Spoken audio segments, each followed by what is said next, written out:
ఓటుకు నోటు కేసులో అడ్డంగా దొరికిపోయినటువంటి చంద్రబాబు నాయుడు ఈ కేసుని ప్రజలందరికీ తెలిసిందే. సుమారు 14 నెలల కాలం పాటు దీన్ని అటకెక్కించి అన్ని అడ్డదారులు తొక్కిన సందర్భంలో మనవాళ్ళు బ్రీఫ్డ్ మీ వాయిస్ చంద్రబాబు నాయుడుదే అని చెప్పేసి స్పష్టంగా మేము ఫోరెన్సిక్ ల్యాబ్స్ ద్వారా టెస్ట్ చేయించి ప్రూవ్ చేయించి ఏసీబీ కోర్టు వారిని ఆశ్రయించడం, ఏసీబీ కోర్టు వారు మేము సమర్పించినటువంటి సాక్ష్యాలు కీలకం, ఇవన్నీ కరెక్టే అని చెప్పేసి పరిగణలోకి తీసుకొని 156 సెక్షన్ క్లాజ్ 3 కింద తిరిగి పునర్విచారణ చేపట్టండి అని చెప్పేసి తెలంగాణ ఏసీబీ వారిని ఆదేశించడం జరిగింది. ఆ రోజు నుంచి ఈ రోజు వరకు కూడా చంద్రబాబు నాయుడు పడనటువంటి కష్టాలు లేవు.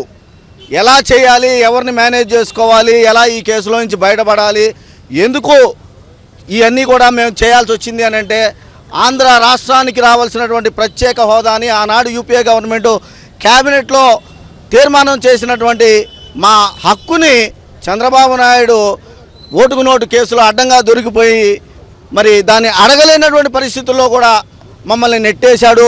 మా రాష్ట్ర ప్రజల యొక్క భవిష్యత్తు అంధకారంలోకి వెళ్ళిపోయింది అని చెప్పి జరిగిన సంఘటనల్ని మరి మేము న్యాయస్థానానికి తీసుకురావడం జరిగింది. ఆ రోజునే నేను చాలా స్పష్టంగా చెప్పా, చంద్రబాబు నాయుడు గారు ఇది కేవలం విచారణ మాత్రమే, విచారణలో తేలుతుంది ఎవరు మీరు నిర్దోష అని. మీకన్నా పెద్దవాళ్ళు చాలా గొప్పవాళ్ళు కూడా ఇలాంటి విచారణ భారతదేశంలో న్యాయస్థానాల్లో ఎదుర్కొని ఉన్నారు అని చెప్పాము. కానీ ఇప్పటికే సుమారు 17, 18 సుమారుగా 20 కేసుల్లో నువ్వు స్టేలు తెచ్చుకొని బతుకుతా ఉన్నావు. దానికి మళ్ళా ప్రత్యక్ష ఉదాహరణగా ఈ రోజున ఓటుకు నోటు కేసులో ఎక్కడ నేను అడ్డంగా దొరికిపోతాను అని చెప్పేసి వారం రోజుల పాటు నిద్రలేని రాత్రులు గడిపిన నువ్వు మళ్ళా నిస్సిగ్గుగా స్టేకి వచ్చావు. అయినా కూడా ఈ రోజున గౌరవ న్యాయస్థానం కేవలం 8 వారాలు మాత్రమే నీకు స్టే ఇచ్చింది.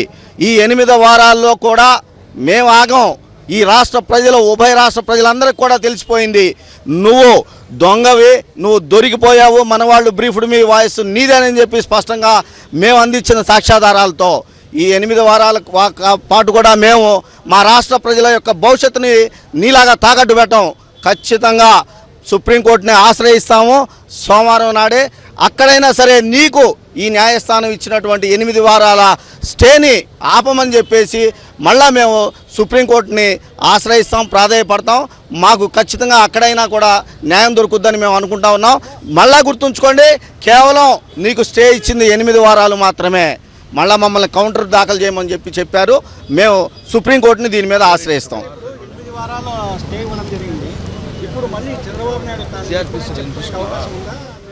అసలు నిప్ప ఎప్పుడు నిప్పండి, ఆయన నిప్ప తుప్ప అనేది ప్రజలందరికీ తెలిసిపోయింది. ప్రజా న్యాయస్థానంలో ఆయన తుప్పు అనేది ఎప్పుడో అందరికీ బహిర్గతం అయిపోయింది. ఈ 8 వారాల్లో మాత్రం ఆయన చెప్పుకోవచ్చాం, ఎందుకంటే ఆయనకు అలవాటు. ఎప్పటికే 20 కేసుల్లో స్టే తెచ్చుకున్నటువంటి చంద్రబాబు నాయుడు దీంట్లో తాత్కాలికంగా మాత్రమే స్టే తెచ్చుకోగలిగాడు. అంటే న్యాయస్థానాల్లో ఎవిడెన్సులు పక్కా ఉన్నాయి కాబట్టి 8 వారాలు మాత్రమే ఆయనకి స్టే ఇవ్వడం జరిగిందండి.